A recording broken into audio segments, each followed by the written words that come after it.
Programa de Capacitación Continua, Medicina Crítica y Cuidado Intensivo, GIRESAS. Unidad de Cuidado Intensivo, Clínica con Subsidio, calle 100. El tema que trataremos hoy es fibrilación auricular en el posoperatorio de cirugía cardiovascular. ¿Qué se considera fibrilación auricular posoperatoria? Todo episodio nuevo de fibrilación auricular que se presenta durante la estancia hospitalaria de los pacientes sometidos a procedimientos cardiovasculares. Recordemos que el diagnóstico se realiza por un electrocardiograma con RR variable con ausencia de ondas P. Este tema es importante porque aumenta el riesgo de ACV, de paro cardíaco, de insuficiencia cardíaca y además aumenta las estancias y los costos. La fibrilación auricular posoperatoria tiene una incidencia del 20 a 40%, con picos de presentación en las primeras 4 horas, luego a las 18 horas y en el segundo día del posoperatorio. 90% de estas puede resolver dentro de las 4 a 6 semanas posterior del primer evento. Y las cirugías que más incidencia reportan de fibrilación auricular en el posoperatorio son los cambios valvulares, específicamente el mitral y la revascularización. Los factores predisponentes para el desarrollo de fibrilación auricular en el posoperatorio de cirugía cardiovascular los podemos dividir en 3. Primero, los preoperatorios que se viven en cardiovasculares, dentro de los que encontramos la expresión de microRNA, condiciones cardiovasculares, anomalías de la aurícula izquierda. Los no cardiovasculares, que son pacientes mayores de 65 años, caucásicos, obesos, hipertensos, que tienen enfermedad renal crónica, apnea del sueño, déficit de vitamina D y C. Segundo, los predictores intraoperatorios, dentro de los que contamos el número de procedimientos realizados, la duración de la bomba, la pinza, la revascularización en bomba y el cambio valvular mitral. Por último, los predictores posoperatorios, dentro de los que están el tiempo en ventilación mecánica, la estancia en unidad, el soporte inotrópico, el balance de líquido, las infecciones y el no uso de beta bloqueadores en el posoperatorio. En cuanto a la fisiopatología de la fibrilación auricular, nosotros encontramos 1.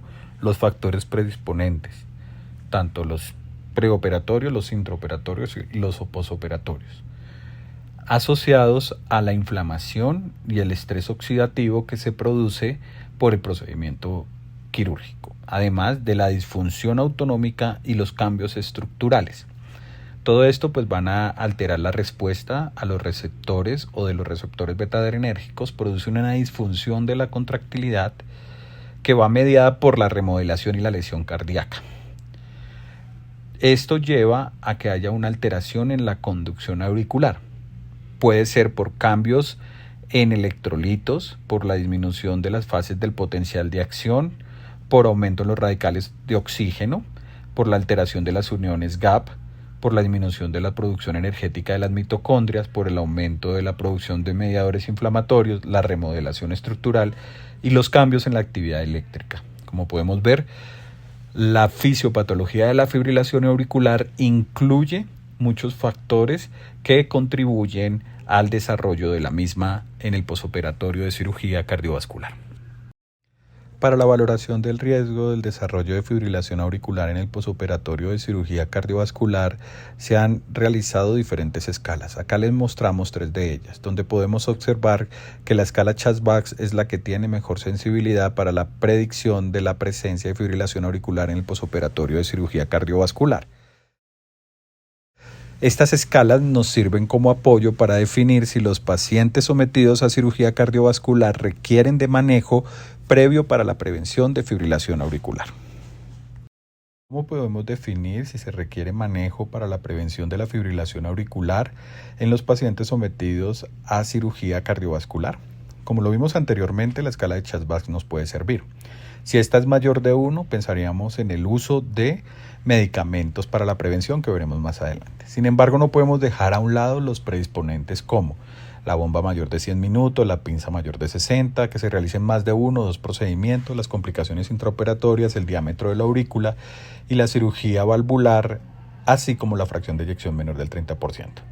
¿Cómo podemos utilizarlo entonces? Si nosotros tenemos que la escala de CHAS-BAX nos da 1, que no indicaría inicio de tratamiento, pero además presenta una duración de la bomba mayor de 100 minutos o una pinza mayor de 60, si han realizado más de uno o dos procedimientos, o presentó complicaciones intraoperatorias, o tiene un diámetro auricular alto, o se realizó cirugía valvular, o tiene una fracción de eyección por debajo del 30%, definiríamos que requiere de tratamiento para la prevención de la fibrilación auricular en el posoperatorio.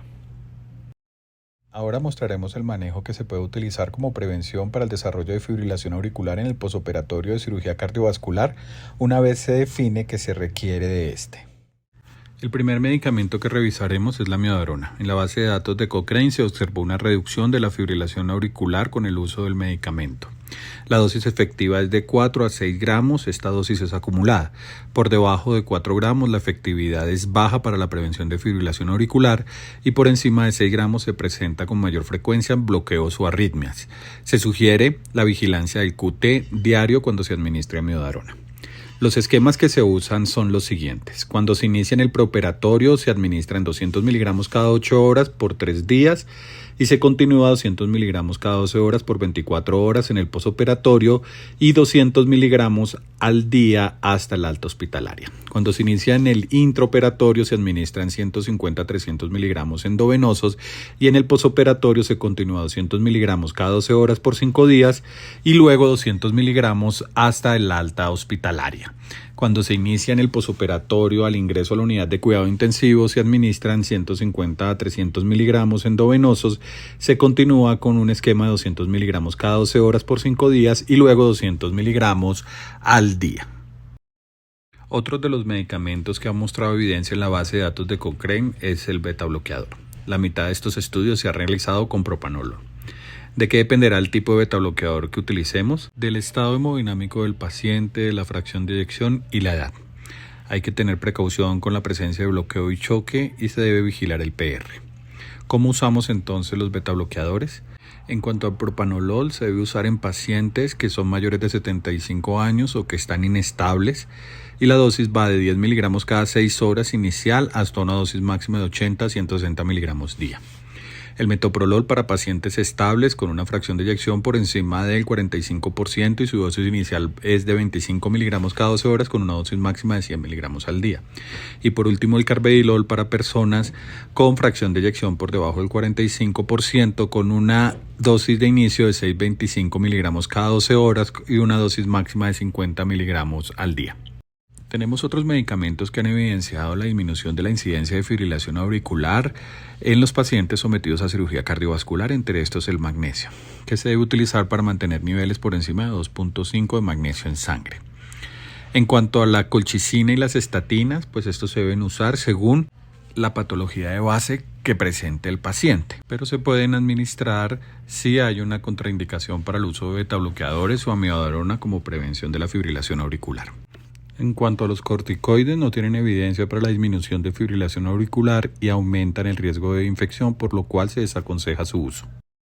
En cuanto a los procedimientos que se pueden realizar para la disminución de la incidencia de fibrilación auricular en el posoperatorio de cirugía cardiovascular se encuentra la estimulación auricular y la pericardiotomía posterior, los cuales son los que han mostrado evidencia en la disminución de esta.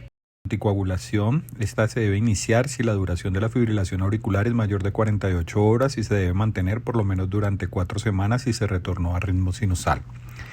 Si no hay indicación para el uso de warfarina, se pueden administrar anticoagulantes directos. En cuanto a control de ritmo y frecuencia, se debe tener en cuenta lo que dicen las guías de manejo de fibrilación auricular. La frecuencia se debe mantener entre 80 y 110.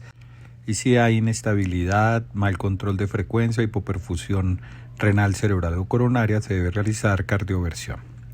Este cuadro nos muestra las generalidades, los predictores, la profilaxis y el manejo de la fibrilación auricular en el posoperatorio de cirugía cardiovascular. Esperamos esta revisión haya sido de su agrado y agradecemos su participación.